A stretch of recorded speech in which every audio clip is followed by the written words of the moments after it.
কেমন বাংলাদেশ চাই। ওলামায়ে কেরামের ব্যাপারে আমি বলবো, সর্বোচ্চ সম্মানে এদেশের ওলামায়ে কেরাম বাক স্বাধীনতা নিয়ে কথা বলবেন, বিচরণ করবেন।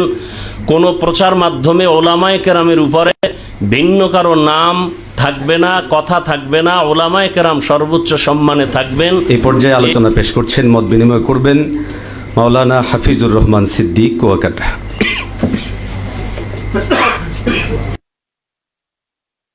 রহমতুল্লাহি ওয়া বারাকাতুহু।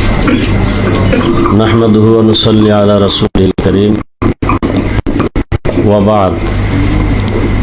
জাতীয় ওলামা মাশায়েখ আইম্মা পরিষদের উদ্যোগে আয়োজিত কেমন বাংলাদেশ চাই শীর্ষক আলোচনা আজকের সম্মানিত সভাপতি, প্রধান অতিথি, আমাদের হাজারো কোটি মুসলমানের হৃদয়ের স্পন্দন নায়েবে আমিরুল মুজাহিদিন দামাত বারাকাতুহুম সহ অন্যান্য হাজরাত